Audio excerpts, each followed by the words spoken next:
Basketball guys, we have news. Let's go to more news from the Golden State Warriors, but before that, don't forget to subscribe to the channel and leave a like.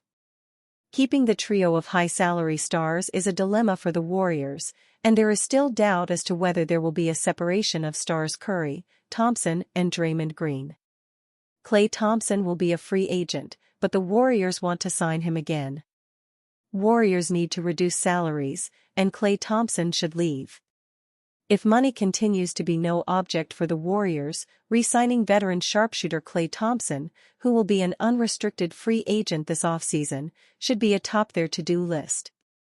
The two sides have expressed mutual interest in continuing their relationship, which began when Golden State drafted Thompson 11th overall back in 2011. But Thompson reportedly turned down a 2-year, $48 million extension prior to the season and seems intent on testing the open market to get a sense of his options. The Warriors are in a difficult spot with Thompson. He's not the same player he was in his best years, as ACL and Achilles tears in 2019 and 2020 sapped him of some athleticism and slowed down his lateral movement on defense.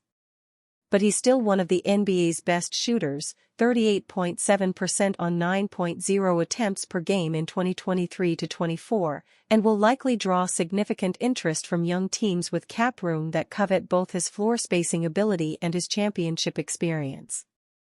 No NBA team has spent more money during the past 2 seasons on player salaries and luxury tax payments than the Warriors. The return on those hundreds of millions of dollars committed by ownership? A 90-74 regular season record, a single playoff series win in 2023, and a one-and-done play-in appearance in 2024. Of course, the Warriors still have many of the same pieces on the current roster that they did on the version that won a championship in 2022. But the club's longtime core stars are all in their mid-30s and need more help from the supporting cast than they once did. Following a disappointing finish to the 2023-24 season, Golden State ownership and management will need to make a crucial decision this summer. Is it worth maximizing the years the Warriors have left with all-time great Stephen Curry by continuing to pour massive amounts of money into player payroll and remaining in championship or bust mode?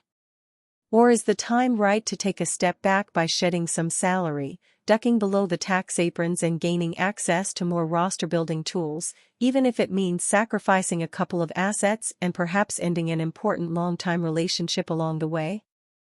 Cutting costs doesn't necessarily mean the Warriors can't be a contender in 2024-25 and beyond, but 1 or 2 missteps in that process could put the team at risk of wasting Curry's remaining high-level years.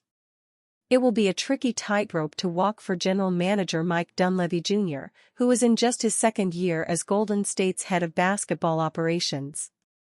If Thompson walks, the Warriors could offer a more significant role to Moody and would have additional flexibility on the trade market with Paul's expiring deal, which would be a stronger matching piece as long as the team's salary remains below the aprons.